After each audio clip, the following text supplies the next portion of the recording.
And welcome back to the Absolute Football Podcast. I'm your host tonight.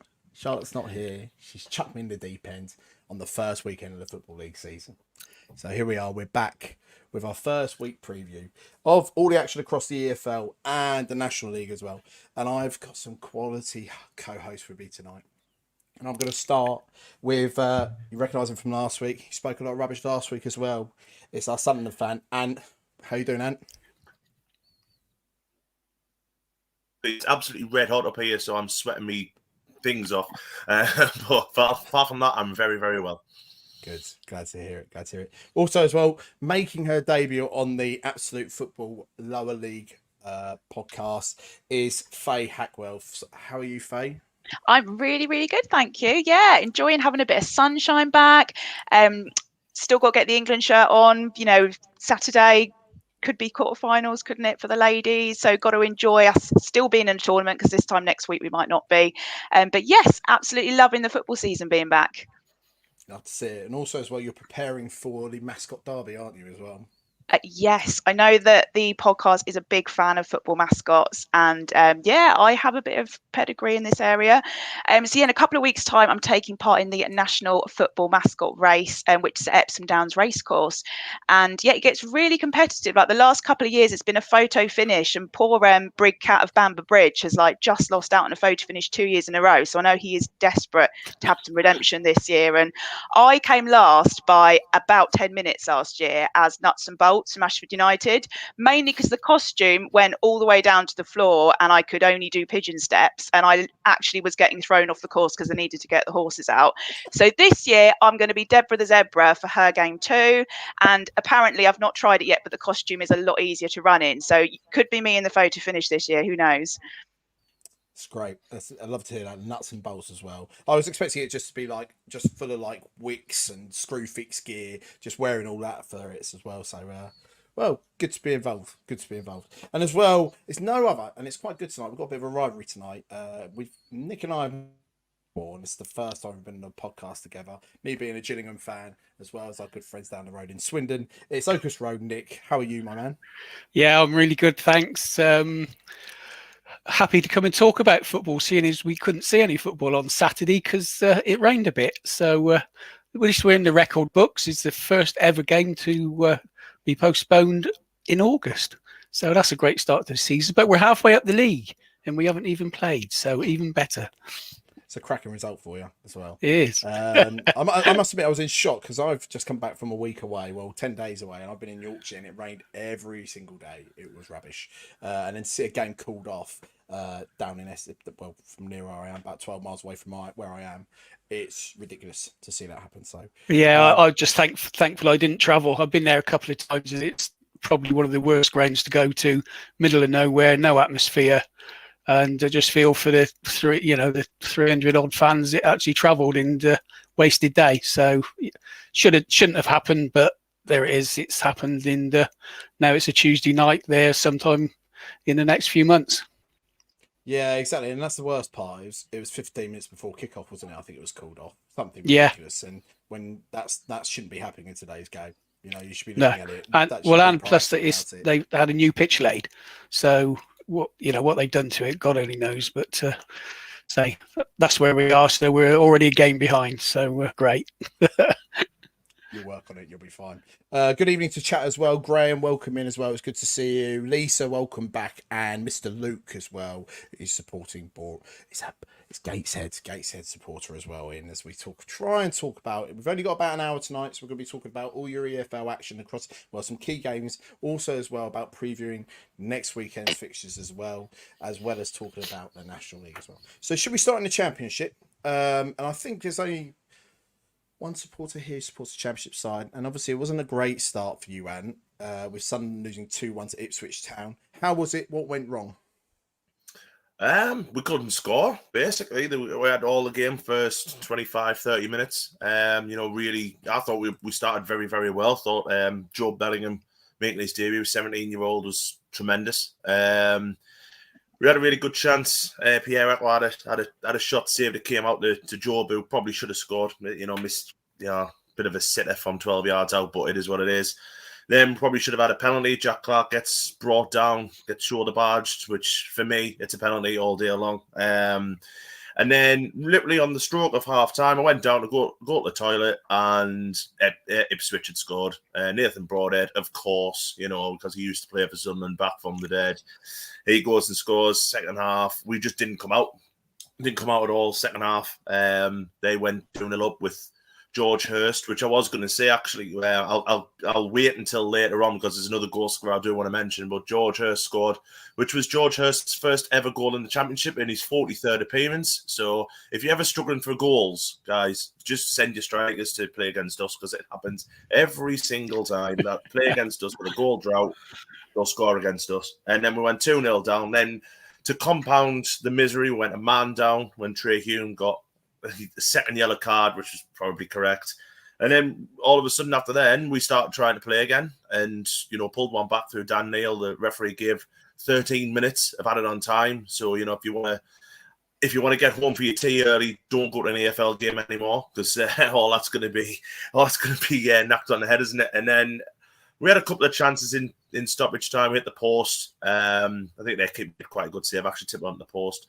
But I'm not getting too downbeat about that. Ipswich are going to be there or thereabouts. I think they're definitely going to be top end of the table. They're on one of the most unbeaten runs in the EFL. If you include last season, they went out a 20-game unbeaten run, so they're hard to beat.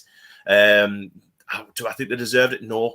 I think a draw was a fair result. I think we probably should have got another goal. But it happens, the season's not lost in August, is it? You know what I mean? So we'll be all right. And obviously in the cup, we lost on penalties to Crewe. But I'm just not panicking. The last time we lost our opening game and then lost, we ended up winning the championship in 2004, 2005. So lightning's going to strike twice, I think. Excellent positive thinking. Exactly. He wants to win a penalty shootout anyway. Exactly. Yeah, it's boring, isn't it? Yeah. It is boring. It's boring. Exactly that. And like I said, Ipswich are one of those ones, aren't they? They're a bit of a dark horse this season in the Championship. Obviously, they absolutely smashed League One last season with Plymouth. A lot of people were putting them up there in the top 3 this season, and I don't know why, to be honest with you, but I think there's a lot of potential there. I think they should be aiming for at least the top half finish, a positive, then looking to move on from that. So it's going to be an interesting season for Draxler. But Sunderland are going to be there and thereabouts. Very similar to Coventry. They lost at Leicester this weekend. They're going to be there and thereabouts as well. I think 2 big sides. Coventry lost in the cup as well, didn't they? Got beat off Wimbledon. I don't think their alarms are sounding. It's far too early, mate, to sound any alarms. Obviously, we need to bring another striker in. I'm sure we will. The transfer window's still 21 days left, isn't it? So I'm sure we'll be all right. It is what it is, unfortunately. It'd be nice to have won. We did enough to win. We just couldn't get the ball in the back of the net in the first half. Had we scored early on, I think, their heads might have dropped. So, like I say, it is what it is. I'm not going to get too downhearted about it. No, exactly. There's no point. You're only 1 week in. What's happening about Ross Stewart? I know he's injured at this moment in time, but there was a lot of talk of him leaving, wasn't there? Is he going to be sticking around, or? Yeah, I think he will, just because of the severity of his injury, mate. He's ruptured his Achilles, so it's a horrible injury anyway. It's at the worst of times. You're out 9 months to a year, and he did it in January. I think he's going to be back the tail end of September. But I just can't see a club taking a chance on him now, whereas in January, if he comes back and, gets a couple of goals before January, he's on a free at the end of the season. I think we might cash in then, and I think that's fair enough on the club. But I just can't see like an injured Ross Stewart's going to rescue their season in August. I just really don't see it happening. So I think we've got him for at least January. Ask us that question again in January if we want some money for him and he doesn't want to sign a new contract, then that's fair enough. You've got to then go, haven't you? Yeah, exactly that. It's very similar to, we won't talk about Premier League, but Harry Kane at this moment in time. No, that's brilliant. Thanks for that, mate. Faye, should we talk about the Sheffield Wednesday versus Southampton game? So the Friday night game, the first game in the season, a typical Russell Martin setup, really. Yeah, well, they're always so interesting, these games, when they're the opening match and one team's come up and one team's come down, and you just don't know, how everyone's going to play. And obviously both of them have changed leagues, both of them have changed managers in the summer, so a lot of change. And I think that looking at the stats, Southampton, the scoreline basically really flatters Sheffield Wednesday, doesn't it? Because Southampton, I think they had 80% of the possession, absolutely huge. And 23 shots on target, I think. So yeah, I mean, Russell Martin, he's known as a man who likes his possession football. And I think Southampton also managed to break a record for 477 successful passes in the first half. It was like the most at this level that any team at that level have completed. So yeah, I think there were 3 really good goals. Shea Adams got the winner in the 87th minute, and it was James Ward-Prowse, I think, who was quite instrumental in that goal. And he's obviously been the talk of the last couple of days, and probably that might have been the last time that he's been in a Saints shirt, because I think tomorrow he's expected to have his medical at West Ham, and that's it. But you can, he's 28 years old, England international. You've got to see for him, he's going to want to play in the Premier League, isn't he? Yeah, exactly that. It's a massive loss, a talisman for the club. But it was always going to happen, but it's just taken a lot longer than I thought. I thought we would have been one of the first ones to be done this transfer window in the summer. First ones out of the club. And it's obviously with Gillingham playing them in midweek in the Carabao Cup, a change of 11 players. We beat them. We beat Gillingham massive. We beat them 3-1. But we got a cracking result there. But I think if Southampton lose those players, obviously Lavia is on his way out as well. You've obviously got James Ward-Prowse. The team that played against Gillingham, they've pretty much said a lot of that squad isn't going to be it. Southampton have got a bit of a rebuild to do in the next couple of weeks, haven't they, before the transfer window's shut? So it's going to be a really interesting time for Russell Martin, and there's a lot of pressure on him to succeed as well. Yeah, definitely. And one of the things that most notable at that opening day was all the added time. Now that that's going to be, we're going to have our sort of 9-10 minutes of added time. That I was working on a radio sports show, and we hadn't really factored in, the change that we had this sudden 5 minutes, that everything in radios, right down to the minute of what happens when, and all of a sudden all these matches were going to all this extra time. We're thinking, we're going to have time to do everything, but it's a complete change, isn't it? For everyone, I think that this is going to be the added time at the end of the first half, long added time at the end of the second half, whether you agree or disagree with it. It's a big change to adapt to, and also for substitutions as well. Managers potentially going to be making more substitutions to fill that. I think it's something like over the course of the season, it's going to be the equivalent of 8 extra games that each team's going to play from all the added time, which is quite a lot of extra football for everyone, isn't it? I think it's worth talking about that tonight as well, because it's a really interesting point. I was listening to a highly reputable radio station on the way home this evening about the added time. Obviously, a lot of managers in the Premier League have been really vocal about it. But they said, I think Mike Dean was talking this evening, and he said on average in League Two last year, the ball was in play for 48 minutes for 90-minute game. That's right. Wow. How is that? If you look at it from a fan point of view, value for money, that is awful. You see, I know you're at a League Two level, but they said in the first weekend of the football season, it was still only in play for about 69 minutes on average across all the games across the weekend. So how do you feel about it? This is out to everyone as well, and also you in chat as well, get involved. Is actually, how do we feel about it? Is this something that's going to be, because I know a lot of fans were really vocal about it. It's like, I'm going to go and miss my train now, because it's going to be, instead of it finishing at 10-5 on a Saturday, it's potentially going to be 5:10, 5:15. How are we feeling about it? I think on the World Cup at the moment, they said it was a lot of added time in the early games, in the sort of the league setups, and then once it's settled down, the last few games, there's been a lot less. Players have got used to it and know, they're going to get this time added on, and they're now not, wasting so much time in the games, and it's probably going to settle down. And I think hopefully that's going to be the likelihood in the leagues. I think Swindon on Tuesday night had 8 minutes added time, but we use 5 subs, and if there's 10 subs go on during the game, that's obviously going to add minutes on. But I think it will settle down to what it started as. Yeah, I don't know if we want another 10-15 minutes per game. That's probably going over the top. But yeah, we'll see how it pans out. I think like value for money as a football fan, when you've paid for your ticket, especially if your team are doing well in the game, I'm never going to turn down a bit of extra football for my money. Obviously, when your team are 4-0 down and you don't really want to stay and have another 9 minutes dragging it out, you can always leave, No one's forcing you to sit through the misery. So, yeah, I'm absolutely up for it. I think, as you say, Nick, players are going to adapt over time, aren't they? Yeah, it'll probably take a season or so for everyone to get used to thinking, come on, let's not waste that time. And, yeah, it's all about gamesmanship and making sure that the right result comes out overall. And football is a sport where a lot of players play to waste time because it gets them the result they need. So, if that's cracked down and doesn't happen anymore, I'm all for that. Yeah, and in the 48 minutes last season, for our season, that's 48 minutes too many in games because we're just so bad. So it can't be worse this season. So looking forward to something positive.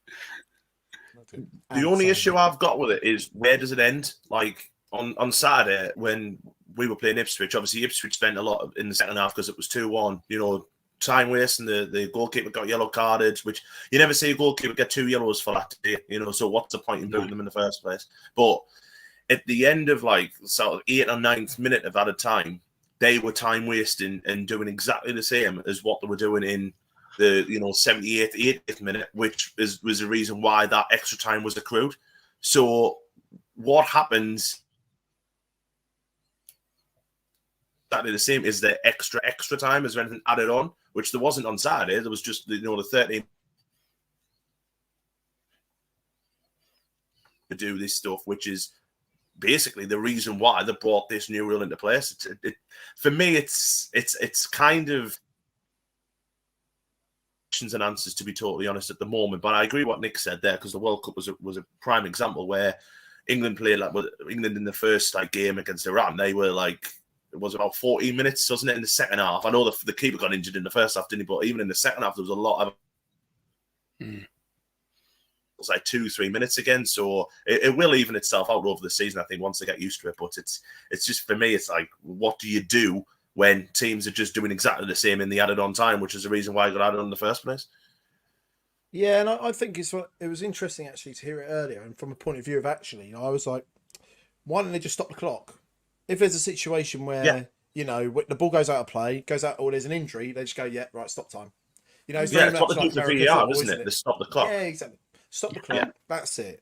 Because so often it's a mystery how much added time is going to come on, isn't it? And then you hear all the fans go, hang on a minute, where's that all come from, or why isn't there so much? Whereas obviously in rugby, you're following it throughout, the clock stopping, it's going to end on the 80 minutes. There's so many times you've sat in a crowd, haven't you? And they've said, 4 minutes added time, and everyone's gone, what? For whatever reason. Sort of the openness of it, especially seeing the refs talking on the mic at the Women's World Cup, explaining their decisions and stuff. I think that's been absolutely great to be able to see that. So, whether we get that come over to the league as well, will be very interesting to see. But I think the more kind of openness with how the game's governed, the better for football fans. Luke's made a really good point, actually. He said, can't believe the amount of time added time internationally, considering there's some part-time clubs internationally, which isn't good when they have jobs that they have to go to as well. And I think that's, that comes as the trade of being a footballer, and especially being a part-time footballer as well. You're expected from that. I live only a couple of miles away from AFC Sudbury. They're playing in the South Central now. They're travelling over to Kettering and those sorts of areas. They're all part-time youth players. It's expected of them. They're committing to it. They want to do it. But that does have an effect, especially like you said, if you're going from an average of 49 minutes of it being in play to 78, it's another 30 minutes of the ball in play. So it's going to have some effect on it, and that may mean that you have to increase your squad size, increase financial pressures. It's a never-ending cycle where there's plenty of areas that we can look at it and be negative about it, because it is change, and not many people like change. But there we go. No, that's really good. Really good. Right. Next game, the championship that we're going to talk about is, Nick, we're going to talk about Plymouth 3, Huddersfield 1. Obviously not a welcome back for Neil Warnock of the new season at Plymouth. But a great result, great start for the Argyle. Yeah, a really good start. I mean, it's the first time they've been in the champ for 13 seasons. So to get that win is a great result for them. I mean, they're a well-supported club down there. I think they're a really well-run club. It's just it's a real pain when you have to play away down there, and obviously they've got a lot of travelling to do when they're going up north so many times a season. But they had the ideal start. They goal up after 6 minutes. with Whitaker, who was signed during a close season. He was on loan last season with them, scored 9 in 25. So obviously, they rate him. So he got them going. I had a look at their crowd. They had nearly 16,500 there, which was almost 1,000 up on their average for last season, which you'd expect in their first game in a new league. I don't know how many Huddersfield took down there. I can't imagine that many on that distance. Huddersfield pulled it back to a goal in the 45th plus 6 minutes, talking about added time. So if you waste time, he can bite you. So they got one back. And then they had 2 goals in 3 minutes in the second half, 73rd, 76th minute to seal the 3-1 win. Sounds like a pretty even game on stats. Possession 52-48% Plymouth, 14 shots Plymouth, 15 shots Huddersfield, with 7 shots on target for Plymouth. So it sounded like on the stats a fairly even game, but a really good win for Plymouth in their first game back for, as they say, 13 seasons. So it'll give them some encouragement to take it forward in the league. Yeah, definitely. And I think Neil Warnock was actually, because I don't know if you guys watched the EFL show at the weekend, but it just seemed to be Plymouth Huddersfield was the only game in the championship. It just kept going back to it again, and it got to a point where Neil Warnock was on there, and he ruled a lot of missed chances. That the game was relatively even, and obviously Plymouth. It's a great result, and like we said in the chat here, Stephen Schumacher. I like Stephen Schumacher as I like the way Plymouth play, and obviously that's the reason why Swansea were after him in the summer as their replacement for Russell Martin. Obviously decided to stay with Plymouth because he's done an unbelievable job to get them where they are. And I think Plymouth are going to have an all right season, to be honest with you. Yeah, they've signed very well, haven't they? Getting Whitaker back, which he's a good striker, and getting Ballymumba, I think, from Norwich, who's ex-Sunderland. Chris Riggs nicked that now, but I really do think they'll be fine. There's a lot worse teams than them, and even going down there, a lot of teams are going to struggle going down there because it's such a long trek. Even if you go in the best a hell of a long way to go. So they've got a very good chance of staying up. I hope they do as well. I agree with that point there about Schumacher. I think he's done a fantastic job. Under Ryan Lowe, they were flying, weren't they? And then he took over, and he hasn't changed anything. Like the style of football, the plays still exists.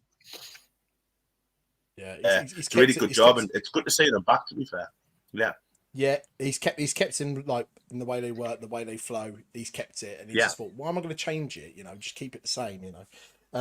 Which is good. But as you mentioned there are worse sides, and we'll probably go into the next game now, which is unfortunately my game, which is Stoke 4, Rotherham 1. Obviously, Rotherham are going to be one of those sides that are going to be down there and probably struggle this season as well. They haven't had the best of transfer windows as well. But I was quite surprised by the result as well, especially when they took the early lead with Hoover. I did actually have to Google how to pronounce it because it was whoever, I done it Hoover. He launched his second low spot at Stoke with from Wolves. Glorious fashion. Also as well, the debut from a dream debut for Vidigal as well, getting 2 goals. So they're already 3-0 up at half-time. Half-time substitute, Lee Peltier got one back for Rotherham. So I didn't realise Lee Peltier was still playing. I remember signing him on Football Manager 12, like Huddersfield, from Huddersfield. I can't believe he's still going. But also as well, Brown nicked the last minute goal to make it 4-1, who has now gone to Luton, and that's a massive loss for the Stoke as well. And a lot of Stoke fans are gutted about that, but it's a massive chance for him to do it in the Premier League as well. And another one as well is like, I put Stoke down to be struggling this year. But obviously Alex Neil at the end of the game said everybody knew it was going to be a big game for us. We've done a lot of business in this transfer window, but there are high expectations. I don't know where those high expectations are. I don't know if any of you got high expectations for Stoke, but just they won't. But they've kind of done what Cardiff did last year, where they've just went and bought everybody. They've completely changed of what they were last season, and I agree with you about Brown. I think Brown's a fantastic player, so it's a big loss for them. But I reckon mid-table, I think they'll be happy. Yeah, I think they're the sort of side you never know what you're going to get with Stoke, do you? They could be challenging near that top end, or they could be struggling. It's just I don't know whether it's.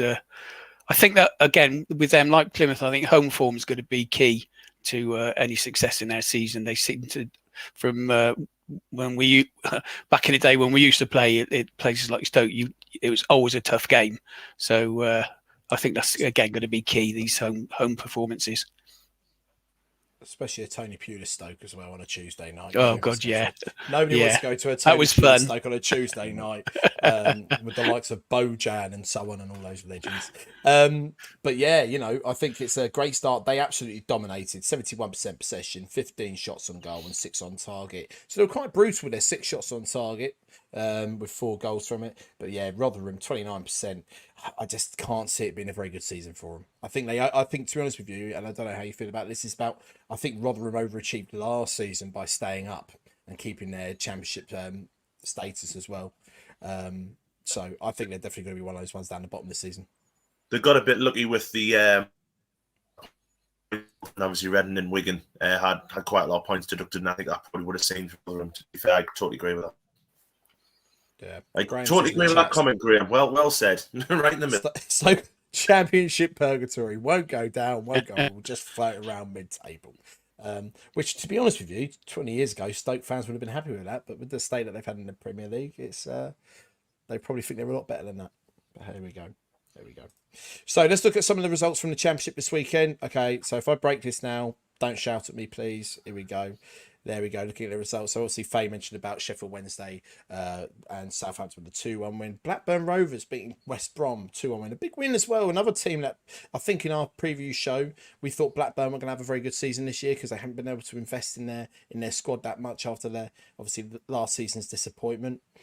Bristol City and Preston. Preston's another side that we were expected to struggle. A good point away at Bristol City as well. Millwall, massive win at Middlesbrough as well. Probably not the start that you'd expect as well for Middlesbrough. But then the other big games as well, which was that Sunday local derby, Leicester City versus Coventry, 2-1 win for Leicester. But Coventry were just unlucky, just couldn't put it in the back of the net. And I've seen some photos on Facebook and Twitter of how the Leicester fans made those Coventry fans feel very welcome in their city, which you love to see.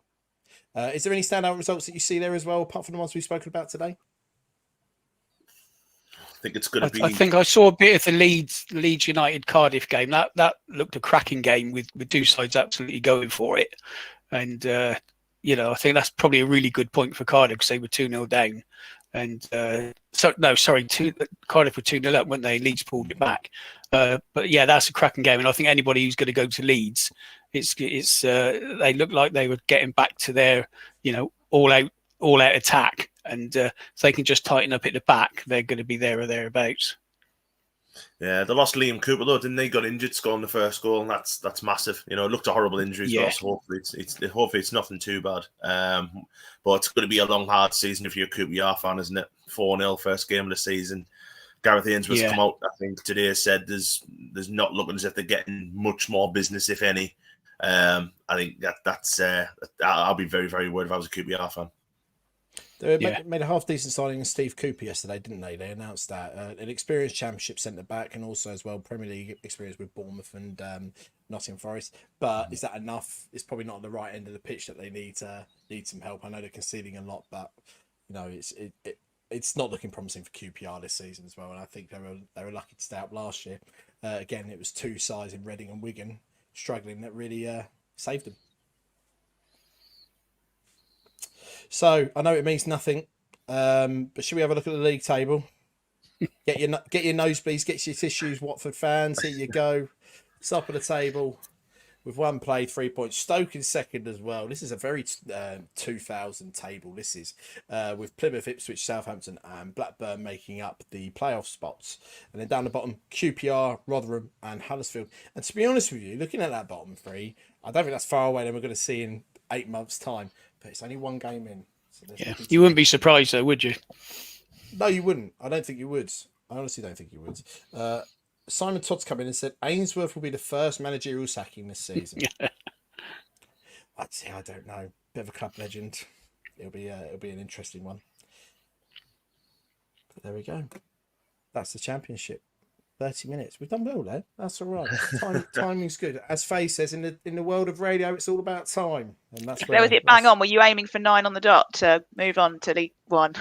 No, it was actually about 15 minutes ago, but there we go. We haven't got to stop for the news headlines now, have we? Oh, I'll do that.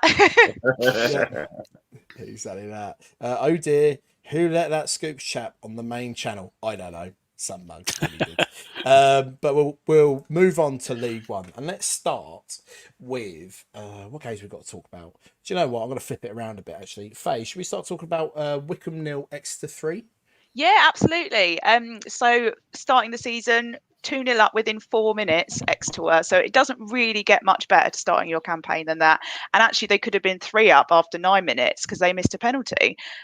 So yeah, pretty perfect start. And I think that Wickham just kind of were completely shell shocked by that start and didn't really grow at all into the game. Ryan Trevitt, he's on loan from Brentford, and he had an absolutely fantastic week in midfield for Exeter. He scored both in this win and also in their Cabello Cup win over Crawley. And I think he was in the Brentford B team last season, really impressed there, and he's only 20, so he could be a player to watch out for this season. Brilliant week for him.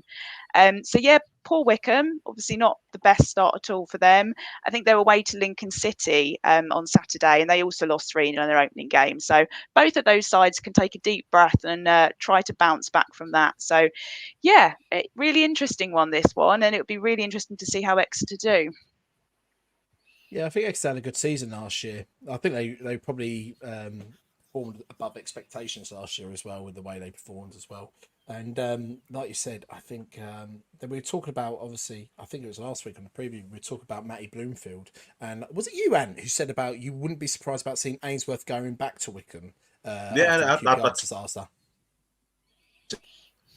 That's a bad result in it for them early on at home. Adams Park's just it's one of those grounds where not many teams have gone there in the last 10 years and won 3-0 away. It's a really good result for Exeter, but that's poor for Wickham. I think that's going to be a little bit of a long, hard season for them. And if you look at it, if QPR do bite the bullet, and I think they will, I think Ainsworth will end up back there, no problem at all, and try and resurrect them, but see what happens. Yeah, I'm just looking at the starting lineup for Wickham, and they've got Richard Keogh playing at centre back in a back three. He can't have much pace left. There can't be much left there now. To have him alone at the centre of a back three, you're just going to take advantage of that. Just get past him, you're fine, absolutely fine. But they've got a decent side there. They made some decent signings. They've got Kane Vincent-Young, who's released by Ipswich this summer. I told him about potentially having him at Gillingham because we're massive. But it was a great signing for them at Wickham, and he's a good League One player. So they've got a side that you look at and think, is it just first game of the season blip? You could probably say that. Right, next one. Oh my God, where's my list gone? I had it all here in front of me. I found it. Here we go. Nick, Bolton 3, Lincoln 0. Not really a surprising result, really. No, and it sounds like a very similar game to the last one with Bolton. They're actually 4-1 favourites for the league, surprisingly. So, or it's not a surprise. You'd expect them to be one of the favourites. 70% possession, 16 shots, 4 on target. So obviously they well on top in the game. Doesn't look like Lincoln got a sniff of it. Perfect start again. First goal after 4 minutes sets them on the way.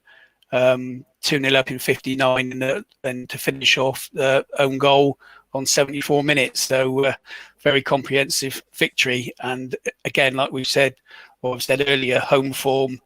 I don't think many teams are going to go to Bolton and get a decent result. So again, that's going to be a real strong side, and I can see them being certainly in the top 2. They're going to be there or thereabouts, and that's a really comprehensive victory for the opening game of the season.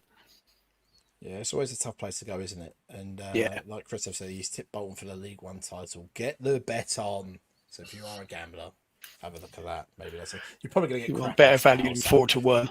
Yeah. Don't put your life savings on it. Don't put your No. life savings on it, please. Whatever you do. Aaron Morley showing his class. I'm pretty sure he's ex-Rochdale. We've got another Rochdale fan in here. I thought there was only one. But there we go. Yeah, so great start for Bolton as well there. And then obviously this is my game for the week. Talk about Derby 1, Wigan 2. What a result. It means Wigan are only 8 points off top now with that result. Now they're on -5. You know, you've got to be positive if you're a Wigan fan at this moment. So Charlie White scored a brace, an edged 2-1 win against promotion favourites Derby. And Derby were the better side, 56% possession, 20 shots, and 4 on target. So it was just finishing. And I think Paul Warman's pretty critical about his side, even only after the first game of the season. But it is a massive win for Wigan. You know, I think they're going to have, and you know, are they going to be one of those ones where very similar to Luton when they started on their minus points? I think they were on -30 or something like that one season, and they still went pretty close, didn't they? They went pretty close to going up, or it might have been when they started on -12, maybe not -30.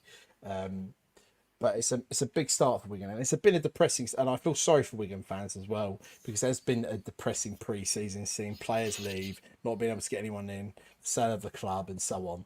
And to start on -8 points in League One was always going to be a challenge. But what a way to start, Ian. And it's fantastic for those Wigan fans who made the journey as well. Definitely. Yeah, good great to see result. Charlie White scoring goals again, isn't it? You know, obviously he died and had to get resurrected back to life. You know, Liam Richardson doing, saving his life basically. And Charlie White's excellent, and I'll always love Charlie White anyway. But just to see him back on the pitch, fit, great, and he'll be there or thereabouts for top scorer in League One if we can get the ball in the box to him, because he is a great head with the ball. Wigan are turning into a bit of a yo-yo side now, aren't they, between League One and the Championship? But it's always one of those ones where they're too good for League One, but they're just not doing it for Championship. But all it comes down to most of the time, isn't it, with Wigan struggling in the Championship, is investment.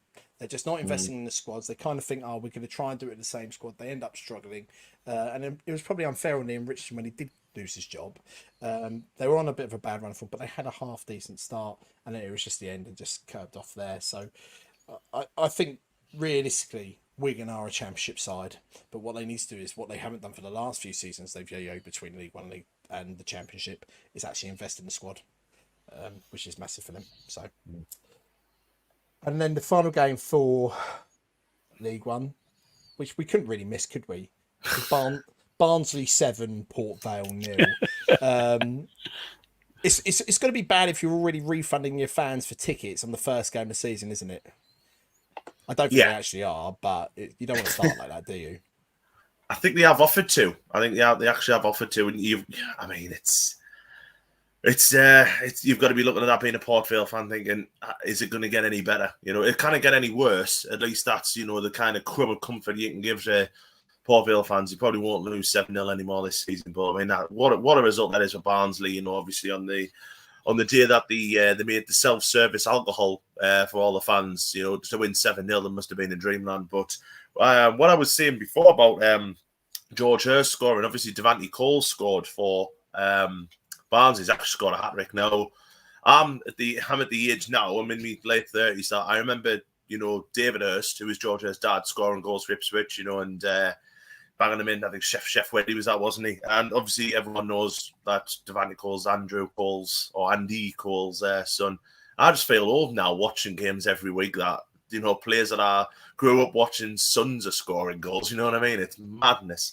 But no, fair play to Barnsley. I mean, I think they will be up there. Obviously, we mentioned a couple of weeks ago, didn't we, Scoops, that I think we all agreed that they'll be there or thereabouts. But, to kick off their fans 7-0. I mean, the game's over after 20 minutes. I think they were like 2-0 up early on. In fact, they weren't. Sorry, they were only 2-0 up at half time. But then the second half, they've just absolutely ran ragged. Cole's got his hat-trick. So he's off and running for the season. It's a striker. You want to score the first game, don't you? You want to get underway very, very quickly. He's got a hat-trick, so he'll be over the moon. And a great start for Neil Collins. Obviously, they lost their manager. He's gone to Swansea, hasn't he, Michael Duff? So obviously replaced him with Neil Collins. Perfect start for them. 7-0.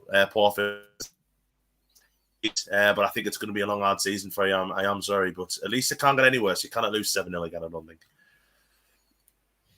Yeah, and it's one of those ones, isn't it, where it's like, I looked at Devante Cole when he got signed by Barnsley. I think they were in the Championship when they signed him, and I was like, he'd just been released by Bradford, I think it was, or Fleetwood, I think it was. He'd been released by Fleetwood. It was like, and he's got to move to the Championship. So I was like, what even is that signing about? Because I thought he was probably more of a League Two, League One kind of player. And to be fair, he is doing pretty well. And actually, you know, he's a good League One player. Sorry, somebody is commenting about my internet. I don't think it is actually my internet for once, which is usually the problem. To be fair, I really should, living in rural Suffolk, it's this 1 megabyte per second is not really doing very well for me. I'm not gonna lie. Yeah, but I think, like you said, Barnsley are going to be up there. Bolton are going to be up there. They're probably the top two. I know it's very early doors, but they're probably the top two that we're looking at already for this season. And let's quickly have a quick look at some of the other results as well. A good start for Blackpool after their first season back in League One over a Burton Albion side, which have been touted as dark horses for the division as well. And the big University derby, University Challenge derby in Cambridge United versus Oxford United.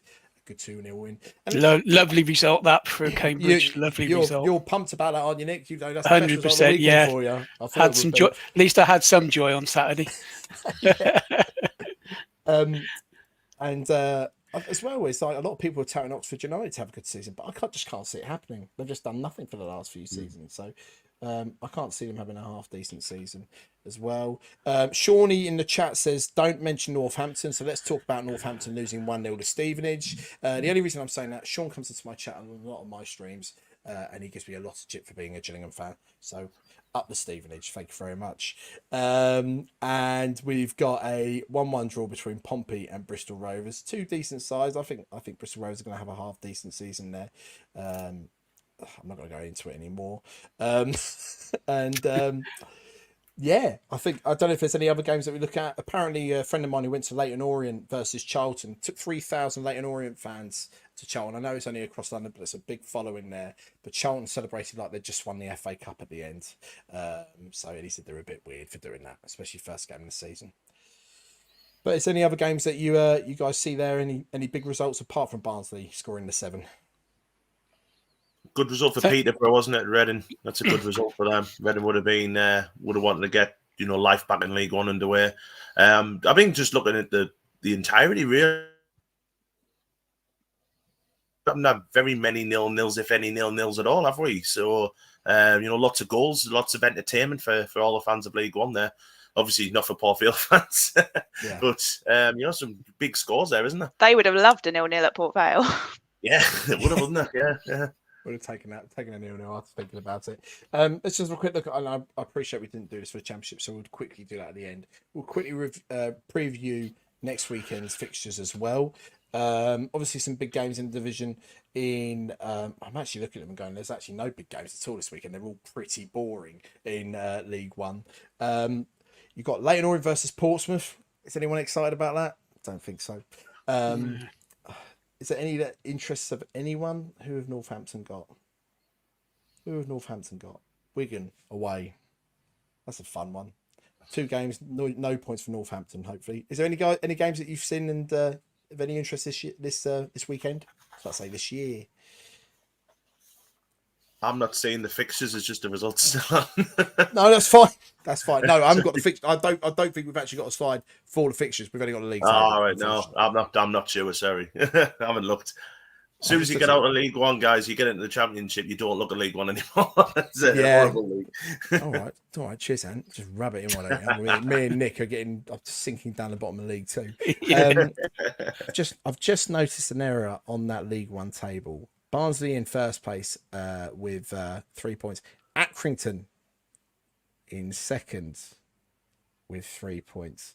I'm just going to double check that because I'm pretty sure I'm going on Saturday and Gillingham are playing Fleetwood at home.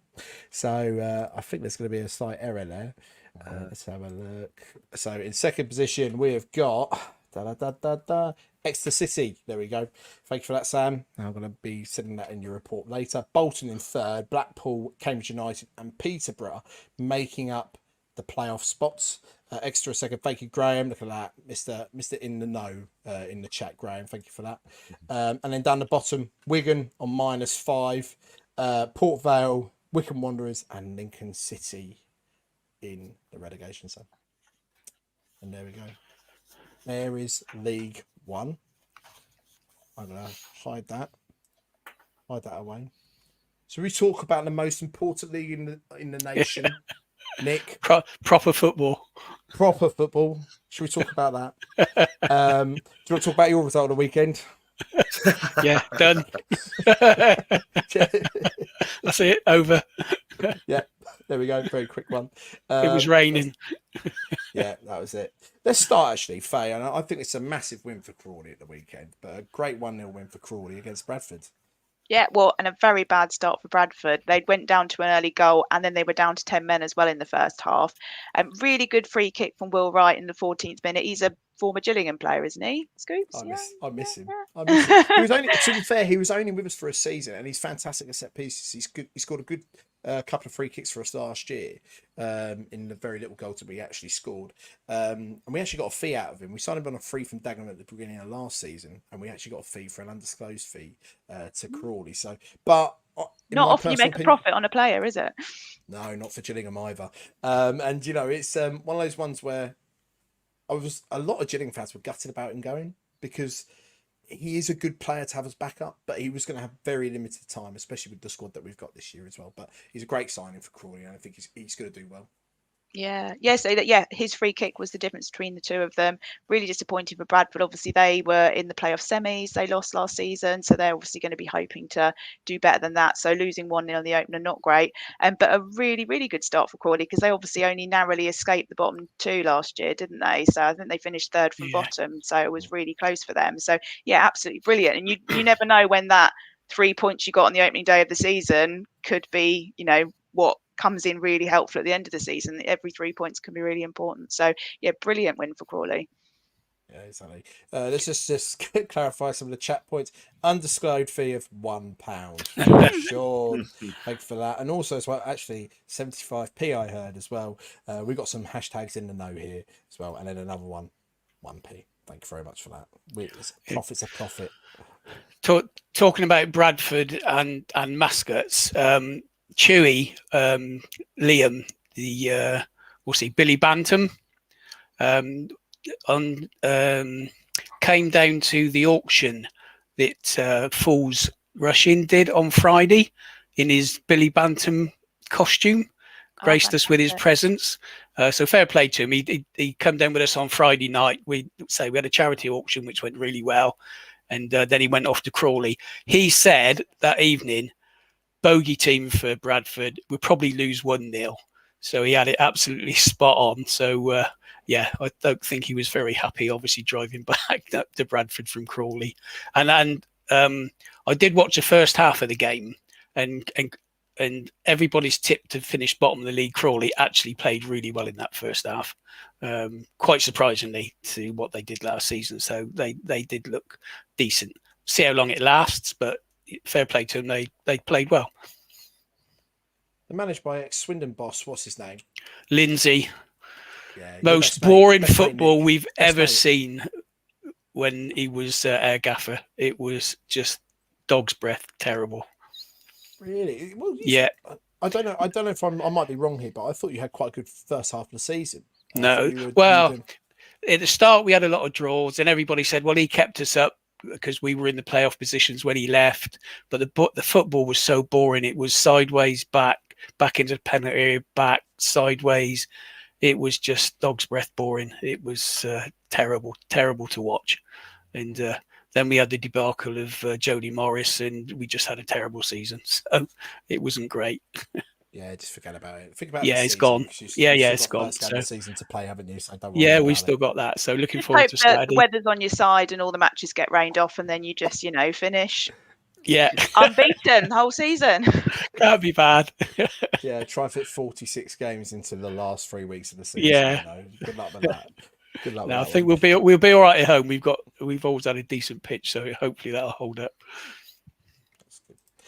Graham said, if you keep making profits on the players you sell, you might finally be able to build a proper away end. Totally agree. Faye, I don't know how you feel about this, but I think it adds character. I think it should be listed with that away end at Gillingham. Oh, absolutely. Yeah, beautiful stadium. And everyone likes a little bit of rain, don't they? Especially in like December, January. Yeah, exactly. You know, you can have wash your hair whilst you watch the football. There you Exactly. go. You know, Yeah, it's just that wonderful feeling of thinking you're going to die. You know, like you daren't celebrate a goal. You know, do you know what they're going to do? They're going to reinvigorate Final Destination, and it's going to be about running on the stand, isn't it? They're just going to bring out this new one. Also, as well, we've got Harrier James, a good non-league fan here. He loves his family. We actually did do that once. Sold Tyrone Williams, so for his Kidderminster Harrier fan, to Solihull for an undisclosed fee because the chairman was too embarrassed to announce how low the fee was, and we accepted for a homegrown talent. Well, there you go. There you go. Okay, let's talk about some big games here, and we can all have a laugh at this one. I think. I don't know if Faye's gonna laugh at it because you got to keep your BBC face. Wrexham 3, MK Dons 5. Of course, go on, Nick, take it away. I think you mean Sky United. That's why they've got United on the front of their shirts. They just need to put the Sky badge on top of it, and it'll be sorted. Everybody's darling in Wrexham for Sky. It's interesting, actually. Like you talked about earlier, one team coming down, one team coming up into a league. I think they've had a big reality check. Very similar to Stockport last season. Everybody tipped Stockport to do really well, and they struggled at the start of the season. I think probably the difference, a decent team in the National League playing, pretty good football, come up to League Two, find it tough because it is a hard league, really hard league.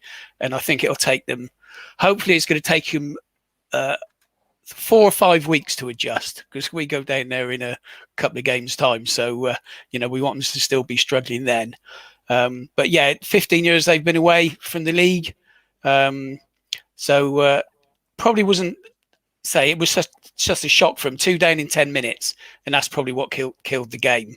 They had 64% possession, 23 shots. So, they're obviously decent going forward. But they just got done by MK Dons, who I think it's a surprise that they actually got relegated because, I think last season everybody was tipping them to be up the top end of the table. So what quite happened there, I don't know. The funny part is, Nick, they just couldn't score, and then they go score 5 in their first game back. Yeah, it's just football, isn't it? Typical. It's crazy. It's crazy. So, just a real bad day for Wrexham, but it's a big reality check. To concede 5 goals at home, you don't want that. But hopefully long may it continue. And I think. Sorry, what's going to happen with Wrexham is everybody is so fed up. Let's be on the fence a little bit, Nick. No. Everybody is so fed up with having Wrexham rammed down our throats with the Hollywood nonsense, and it's going to be 42 cup finals for them because everybody's going to be out to beat them, and that's why they're going to struggle. I don't think they'll even make the playoffs, but time will tell. I said the same, and I keep getting shot down massively by Wrexham fans on Twitter. I said, I think defensively you're quite weak. And he went, well, we only conceded this bit. We had 17 clean sheets last year. And I was like, yeah, but did you see it against Notts County? And then first game of the season, I conceded 5, but I didn't tweet anything out. I kept quiet. I kept calm. Just said, it's only one game. It's only one game. There we go. But yeah, Well, sorry. I was going to say, are they cancelling the Netflix documentary already? Because I'm not sure that they're going to be wanting, if it's 5-3 losses every week, is that going to make a great documentary for this season? Who knows? Then Americans will probably think it's good value. Wow, look at all those goals. Maybe. Not realising they're getting beat every week. Well, that's it, isn't it? It's how you said it. Yeah. If you make it intense, even if you're losing 5-0 every week, you can make it intense. It'd be a good watch, won't it? Entertainment. Yeah. Shah, completely agree with the Wrexham predictions. You'd love to see it. Apparently, Phil Parkinson's still blaming Nathan Bishop for doing Paul Mullin early on. That's how they lost on Saturday, apparently. So never mind. Well, apparently they've put a 500k bid in for Tishy Manga from Peterborough. Really? To replace him. Yeah, so 500k, and apparently as well, I think we spoke about this, but they paid 250k for James McLean. He's only 34 years old. Well, he's found his level at long last, hasn't he? Let's not start that one. I want Wrexham to smash it. No national bias here, honesty. Here we go. He's piping up. Josh is piping up. Fits their script quite well, actually. Wrexham got battered by the mighty Shaman, but I doubt they include that in their documentary. Well, we never know. We'll wait and see. But yeah, they've got a good game actually this Saturday. They're playing AFC Wimbledon at AFC Wimbledon. They had a cracking result in the week against Coventry in the Cup, scoring 2 last-minute goals to beat Coventry and get into the second round of the League Cup. So they're going to be a bit buzzed, AFC for them. But let's talk about this massive League Two side now. Let's talk about the mighty Gills and the cracking result that we had at the weekend as well, with a 1-0 win away at promotion chasing Stockport, who obviously lost in the playoff final last year. I must admit, I sat there before kick-off, about half an hour before, with some Stockport fans in a pub, the Armoury, good little pub that. Sat there and had a chat with them, and I was like, if you said to me now, 0-0, I would take it. I would take a 0-0 draw, a point, because a point away at Stockport is a fantastic result. But did I expect us to go on to win it? No, I didn't. And I don't think I've ever seen some of the debuts that we had. I've never seen debuts like it. We had Scott Malone playing on the left, signed from Millwall in the summer on a free transfer. Played 31 games in the Championship last year. He was unbelievable, just so composed on the ball. But also as well, but man of the match as well is Shadrach Ogie, who we signed from Leyton Orient, a fantastic talent, calm centre back. He was I think he was out of the top 5 divisions, the only player to win all his headers, 100% of headers wins at the weekend. And I must admit, first 35 minutes against a really good Stockport side, we battled with them. We competed with them. We were going for every ball. We had some good chances to sneak it. They didn't really have. They had some good half chances. The second half, they came out. We kind of soaked up a lot of pressure. We changed it from 4 at the back to a 5 at the back to try and give us a bit more space on the wings with Che Alexander and Scott Malone. Scott Malone came off for a replacement, Max Clark. For the first time in a long time as a Gillingham fan, we've got quality and depth. Like, to be able to take players like Johnny Williams off and bring in on Nadson from Crawley last season as well, who just opened up their defence because he has so much pace. I've never seen it. It was like a Ferrari up front from 0 to 60. He was there. And he just opened the game up for the last 20 minutes. And a free kick on the edge of the area. It was an awful cross by Che Alexander. Some awful defending from Stockport. Rodby McKenzie was there, tapped it in, 1-0 win. The away fans went wild, and we took 3 points back to Kent. What a result. Where do you think Gillingham will finish this season? Okay, so if we get it confirmed in the next 24 hours that we sign Macaulay Bonne, which I'm hearing is pretty much done. Medical's on Tuesday. It's just been announced. I think we challenge top 3. Yeah, I'll go with that. I think automatic promotion. If we play like we did every week against, and similar to our performance in the midweek against Southampton, who 8 of their starting 11 played Premiership football last year. That was a brilliant win. Brilliant. To be 3-0 up after 65 minutes, and we sat there and said, do you know what? We're going to sit back. We're not going to have much of the ball. We knew that. But we just took our chances. Our XG was like 1.8 compared to Southampton's 1.05. It was an unbelievable result. And again, just having that depth and bringing on players like Johnny Williams to see the result out. I've never been in a situation, apart from probably the Championship years 20 years ago, where we've actually got so much quality in the squad that we've been able to replace it. We've always what was Johnny Williams like? Do you know what? Johnny Williams on Saturday was he was pushing all the time. He was closing down. They knew he was a threat with a cross, playing a good pass, so they were on him. Yeah, as soon as he got the ball, there was 2 around him. So he was very limited to what he could do. But you could tell he's got quality. He was touching it down, playing some passing football. You know, he was just confident. He looked confident. And if you can keep him fit, what an asset he is. And I think that's probably what you struggled with last season, wasn't it, with Johnny Williams? Was keeping him fit. Prior to the World Cup, he was on absolute fire. Come back after the World Cup, and for I don't know how many games off the top of my head, he was really poor. And it just seemed that tournament didn't do us any good. Towards the end of the season, he got his form back a bit, and you've got a good signing there. So just be interested. I mean, the thing that used to annoy a lot of Swindon fans is that as soon as anybody breathed on him, he'd fall over and get a free kick. But that's Premiership quality, isn't it? Knows what he's doing. Yeah, I must admit, on Saturday, the officiating is probably the worst I've ever seen with the referee and the linesman. There was a couple of choices that were, I don't even know how he gave them, and there was some decisions where you do quite enjoy having a game where a referee lets it go. So you see some, at lower league level, you're going to see beefy challenges, aren't you? Chucking each other, good big 50-50s. But there were some there where you sit down and go, how has he even done that? Well, there was one where the Stockport player slipped over and was about 2 yards behind him, in front of the Gillingham player, and he booked the Gillingham player for a foul. Like it just didn't even make sense. I'm probably saying that's a Gillingham fan, but even Stockport fans were saying the officiating was awful. We won 1-0, and I'm still saying the officiating was awful. So I think Williams has got massive potential, but the good thing is we have got quality in that squad. We didn't even have the likes of Tim Dieng in the squad this weekend. Connor Masterson was playing in the B team on Saturday, and Ollie Hawkins is not looking like he's going to be back anytime soon as well.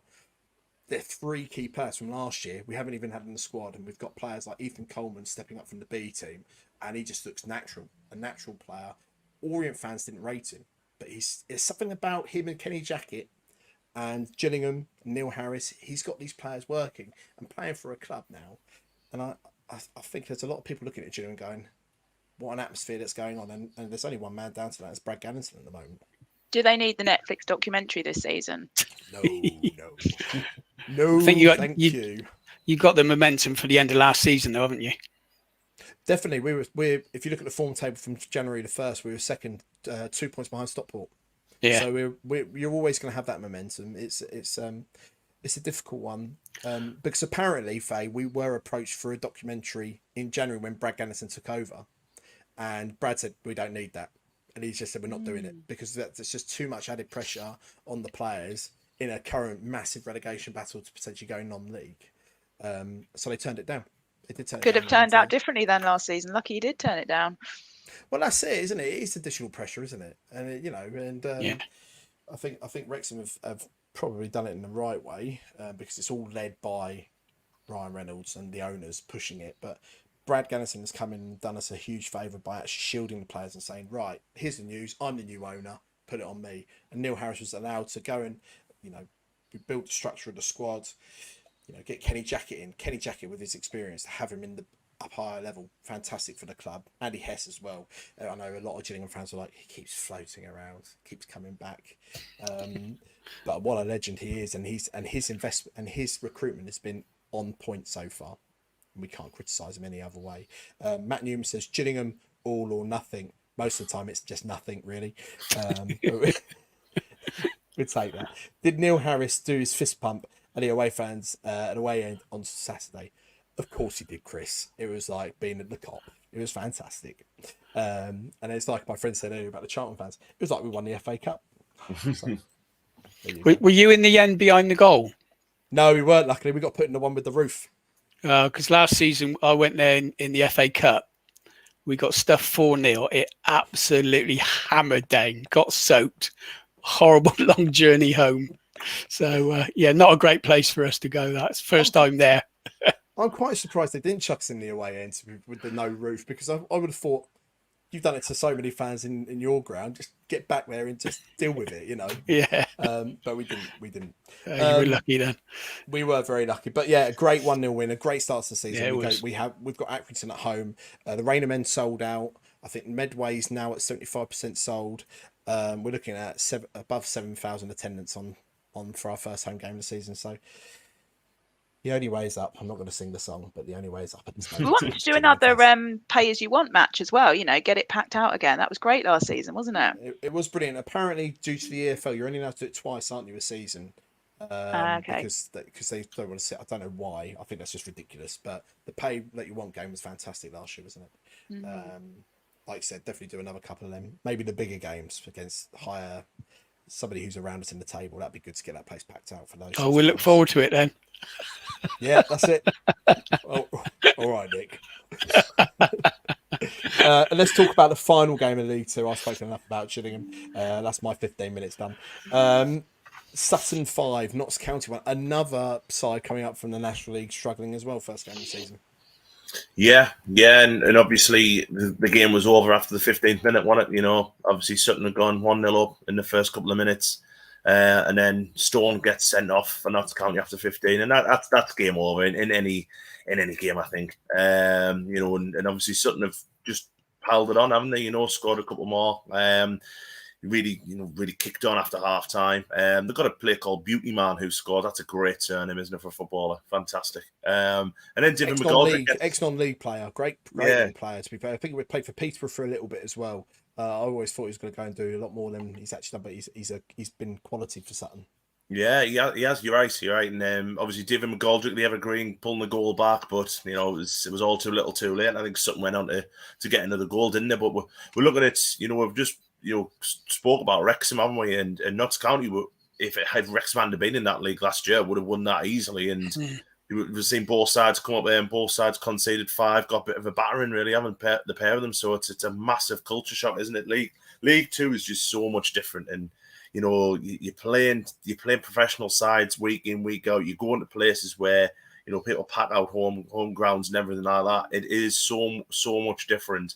And I think Nick said before, obviously Stockport had struggled badly at the start of last season, and eventually, you know, found some form. I think both of these sides will probably end up doing the same, but I just think League 2 a little bit better than what it was last season. I think it'll be a little bit more difficult for these two to catch up if they continue this kind of trend of conceding goals. You know, it is quite worrying, to be fair, if you're fans both then conceding 5 first game of the season. But I think, you know, obviously County losing Stone that early on as well, it hasn't helped, especially when you're away from home and you're already 1-0 down. You know, you might as well have just walked out the stadium then. It's game over then. But hopefully, you know, I still think Notts County will end up having a good season. I think so. But we'll see what happens. You know, they're at home this week, so we'll see what happens with them. But they've got to bounce back very quickly. Reality check, definitely, Mr. Luke, 100%. Mr. Luke, did you just copy and paste that one for your Wrexham and just change from Wrexham to Notts County? You know, aficionados. That's aficionados. Yeah, I think Sutton, another one, are probably a dark horse. They've made some quality signings, and I think we mentioned that a couple of weeks ago when we did our preview show. What's his name from Patrick from Carlisle, fantastic signing. Aidan O'Brien, if he stays fit, he's a quality League 2 player as well. So I think they've invested really well, and they're going to be up there. I think they'll be a playoff side, definitely. Omari Patrick, that's the one. Thank you very much, Harrier. Former Harrier. Of course, he's going to know that because it's former Kidder Mr. Harrier.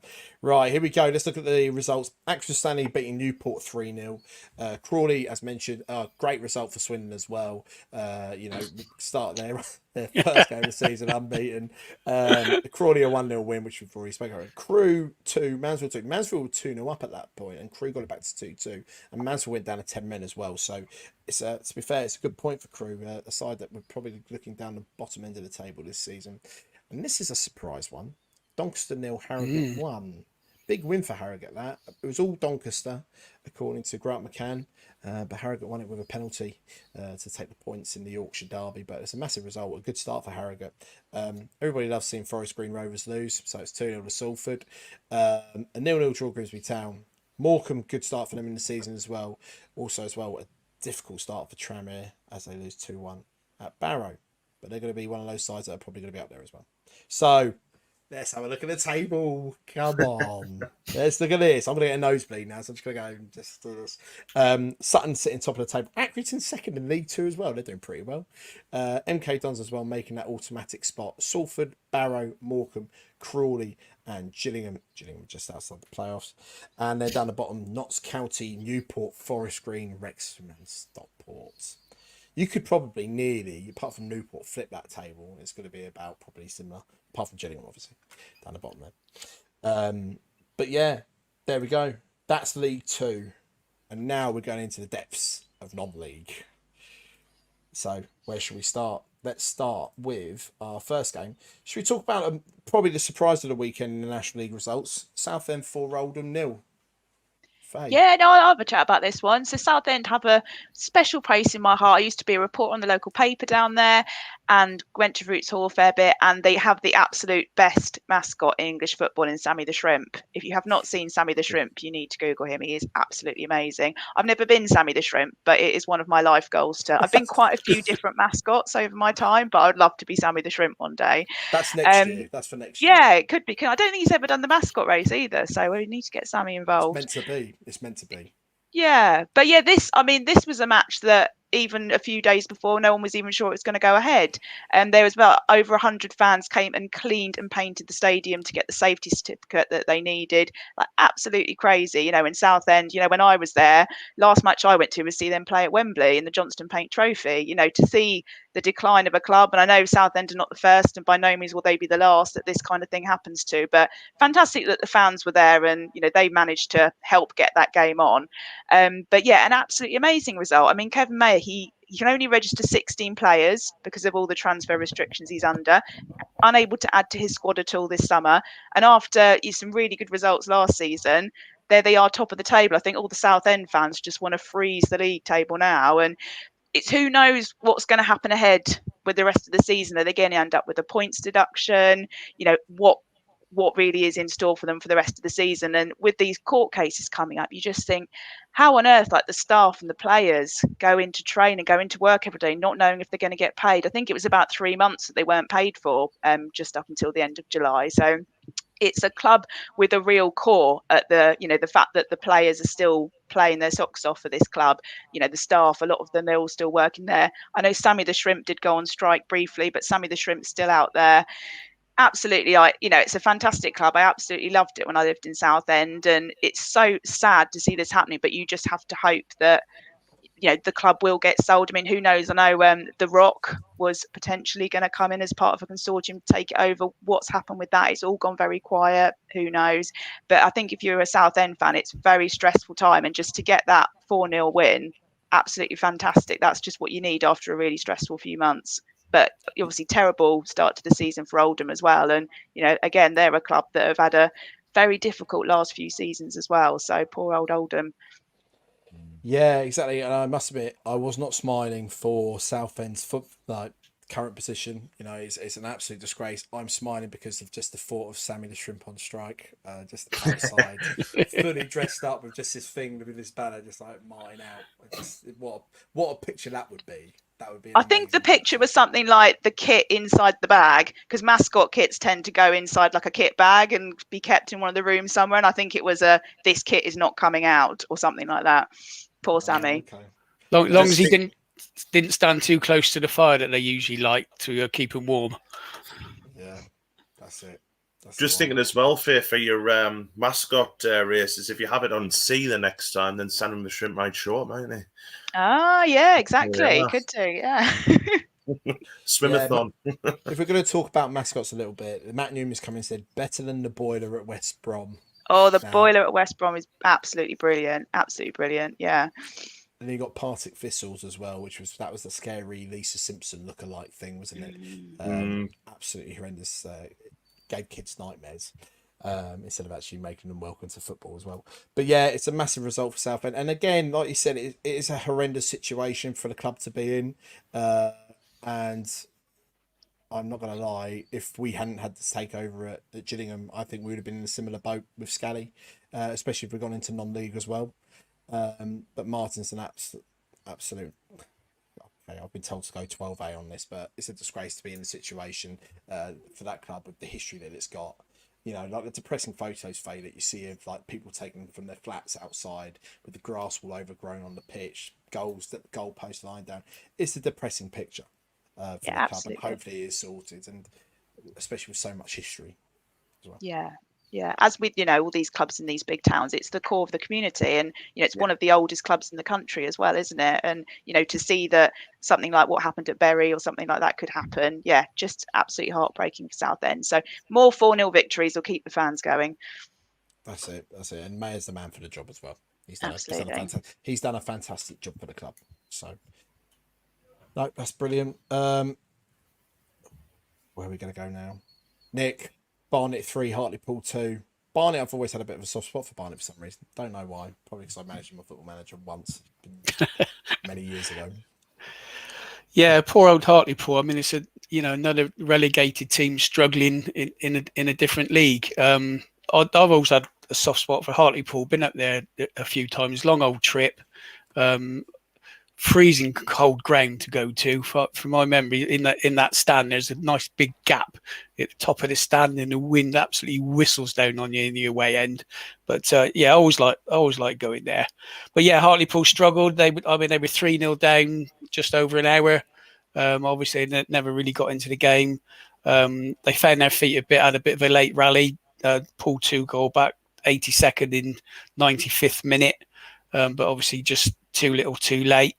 Barnet probably could be challenging near the top of the league, finished 5th last season, although they were 10 points behind Chesterfield, who were 3rd. So, a fair gap there. But like you say, I think they've always been a decent side, always a hard side to beat. So if they can, carry on like that, and again, home form, pretty decent home form last season, 12 wins, 5 draws.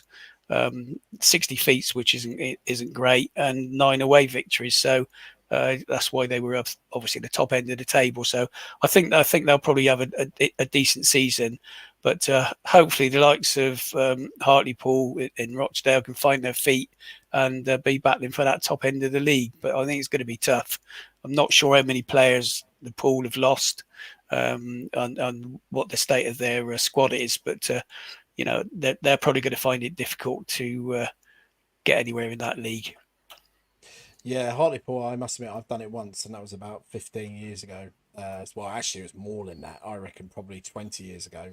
And it was the season Gillingham played there, and it was a Tuesday night, and we travelled up there, and we went 3-0 down very quickly. And my dad said, "Do you know what? I've had enough. We're going." And we left at the 85th minute, and we missed Matt Jarvis's goal for the Gills to make it 3-1. So we missed the only Gillingham goal of the game. So we travelled all that way, but luckily, and it was blinking cold. I'll never. It is cold there. Never going back again. Like Shah just said, she said Hartlepool, Carlisle, and Darlington are the coldest grounds I've been to.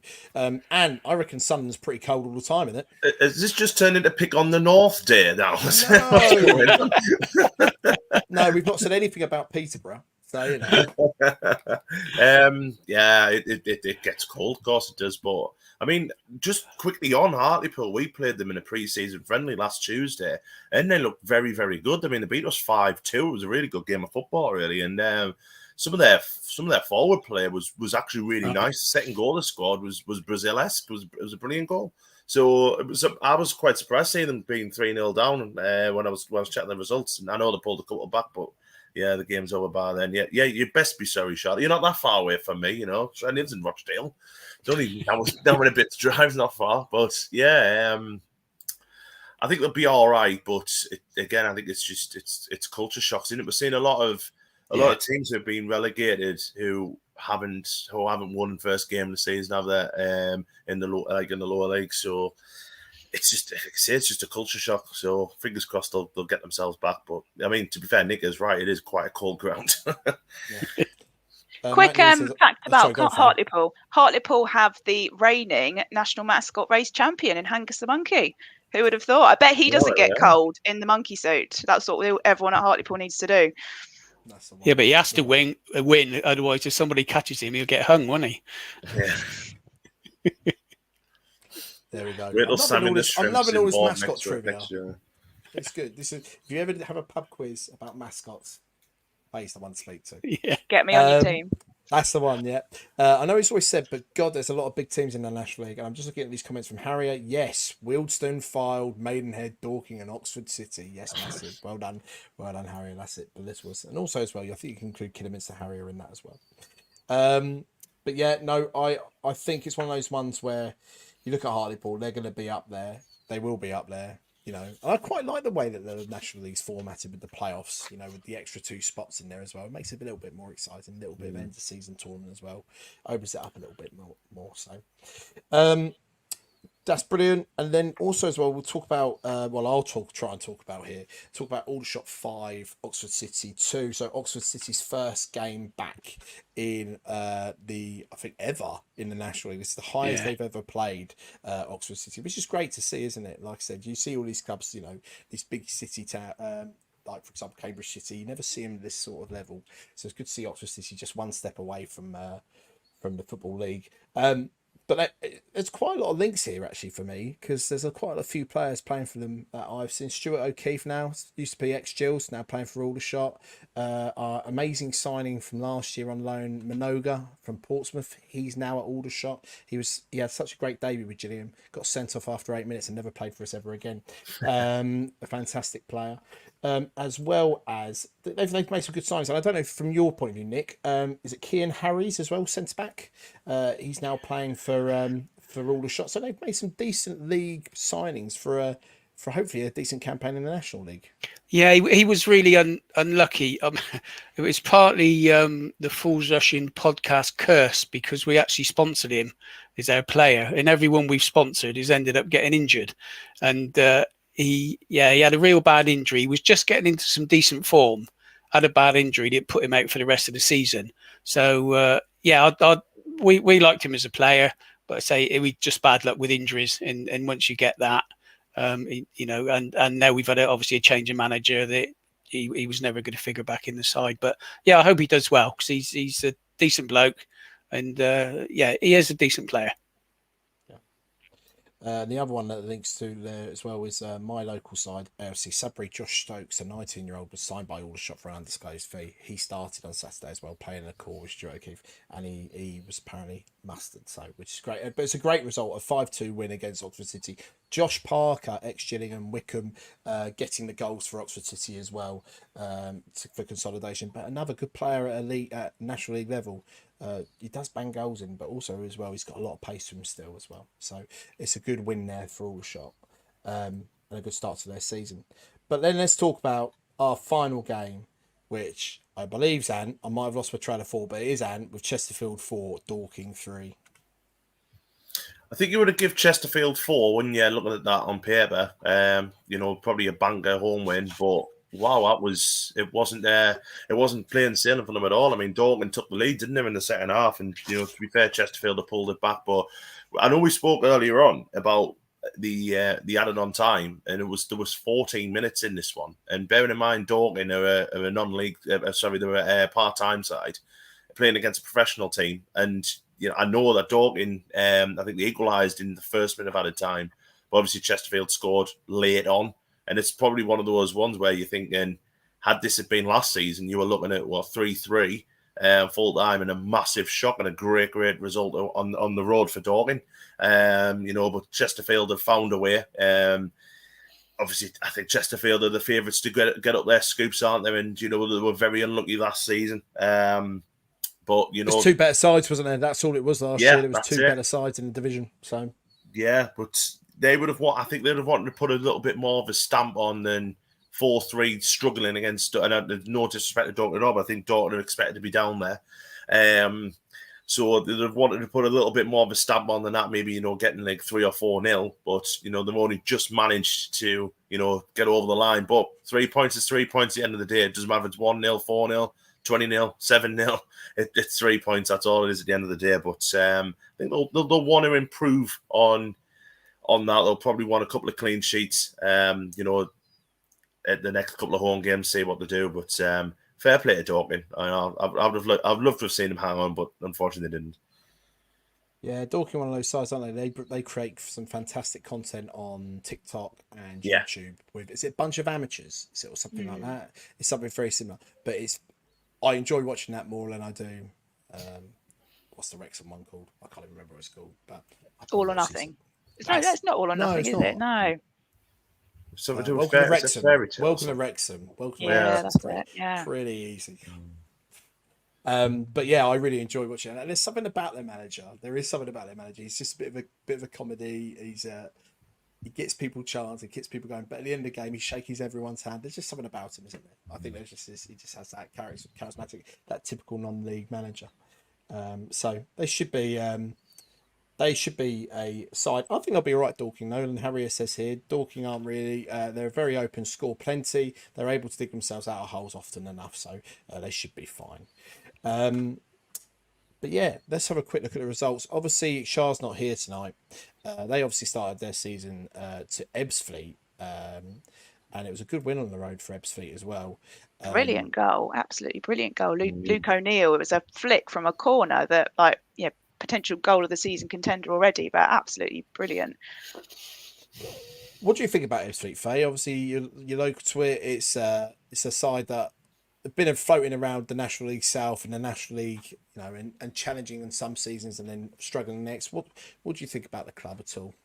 Yeah, well, they obviously completely, ran away with National League South in the end last season, and it's just how you adapt, isn't it? It's a massive step up. You're going from part-time football to, I think there's only about 4 part-time clubs, isn't there, in the National League? So it's how you adapt, and you're going to have to sign a lot more full-time players. So your squad's having to change quite a lot. So we saw with Maidstone last season in Kent, they went up as runaway National League South champions, and they had a really, really disappointing season. They got their first win since November last year in the league last weekend, so they were very happy about that, and the first win for their manager, who's been in since January. So it's that you just can't really tell, I don't think, when it's a team that are brand new to the league. It's how they're going to take it on, and you've got sort of other teams in the league below, like Eastbourne Borough. That's the team I grew up watching. They're National League South, and they've gone full time this season with plans to rise up the leagues. And to have a full time team at National League South, that's quite something. So it's all around that level. Who's got the money to put in? And I think if you haven't, it's very difficult to sustain at the level. So it'll be interesting to see what happens with Ebbsfleet. I'm really not sure at this stage, but more goals like that, and absolutely, yeah, they'll be right up there. I'm not going to lie, Faye, it was really depressing being a football fan in Kent last year, wasn't it? Like, for the first half of it anyway. Like, being amazed. Dover Athletic as well. Literally did nothing. Just crap, wasn't it? Yeah. but not for Jill since Christmas. No. Let's not talk about that. Jill were massive. And then the other result as well is Wilteston 2, York City 1. York have had a massive transfer window, and also as well taking Deepo Akinyemi out of the clutches of the Gills and signing for him. And he scored on his debut for York, but they went on to lose at Wilton. Probably not many people in the National League thought would happen this weekend as well. Bromley always, and Borehamwood, sides that always do half decent. Good point at Gateshead. Gateshead are a decent side as well, but they'd obviously lost. Was it last week or the week before last? They lost Adam Campbell to Crawley, so a big loss for them. But they've invested well, according to Mr. Luke. And Bromley, they're always usually up there, aren't they? So, but a tough start, and it's never easy going first game of the season, going all the way to Halifax, is it? So, there we go. Let's have a look at the league table, shall we, just to finish off the show. Top of the table, Southend United, 3 points. Aldershot, Halifax, Chesterfield, Barnet, Wilton, Ebbsfleet making up those playoff spots. And then down the bottom, Oldham Athletic, Oxford City, Bromley. I hope Charlotte's not watching Rochdale there. She said we don't. She just said we don't talk about Rochdale in this podcast, but we do now. We do now. So, but that is it. That is our first game week show of the Absolute Football podcast for Lower League Look. Guys, I really appreciate it. I've enjoyed that. That hour and 28 minutes has flown by. Do you know what's perfect? It's nearly 90 minutes. We haven't got any added time though this week. No added time. No. Otherwise, we'll be here till 10:30. Yeah, exactly that. No one wants that. No, we want to go home. I'll get the mascot costume on and do a dance or something. Yeah. 18 minutes, try and fill that time in. So what we'll do is chat. Really appreciate you guys hanging out, and also as well being lively all night. It's great to see, especially for our first show of the new season. So we're going to go around the room. Let us know where you can find yourselves on social media, etc. Nick, take it away. Social media, mainly on Twitter, is Ocus Road, as you can see on my name tag. Also, I'm on the Fools Rush In podcast. So we do that twice a week, Mondays, Friday, and Fridays 9 o'clock live. So you can see me on that as well, as if you wish. Brilliant. Faye? Yeah, I'm Faye Hackwell on Twitter, Faye with an E on the end. I think there's only about 100 Hackwells in the world, so you won't find another Faye Hackwell on Twitter. But yeah, I'm part of the Her Game 2 campaign, so you'll see me tweeting quite a lot about everything we're doing there to make football a game for all. Brilliant. Thank you, Faye. And Yeah, I'm on Twitter at Anthony_Waterson, part of the Roper Report podcast, the How Are the Lasses podcast, which is a Sunderland women's podcast, which is the only one.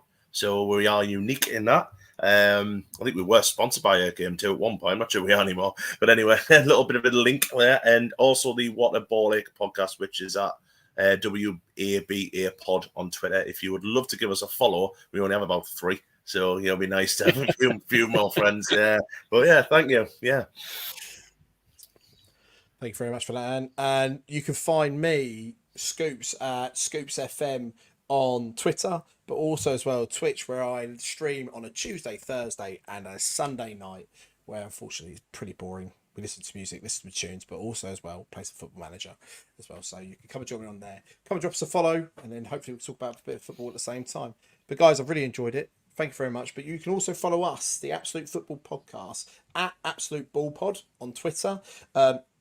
Josh has made this really confusing for us because he's just made loads of random ones up and just spread them all across everywhere. So you can also follow us on Twitch at the Absolute Football Podcast as well. You can also follow us on YouTube on the I can't even see what it's called, the Absolute Football Podcast as well. And yeah, come and follow us. If you enjoy this lower league chat, we're also live on a Monday night as well, where they talk about the big football, all the boring stuff. Anyone cares about that. Nobody cares about Premier League. And the mascots aren't as good. Non-league mascots much better. No, exactly. Where are you going to see a boiler on the side of your football pitch, eh? Or nuts and bolts. Or nuts and bolts, exactly. Or a shrimp. Yeah. Or a shrimp. So, appreciate it. Thank you very much, everyone. And also, as well, we'll see you next time on the Lower League Look, the Absolute Football Podcast. Take care.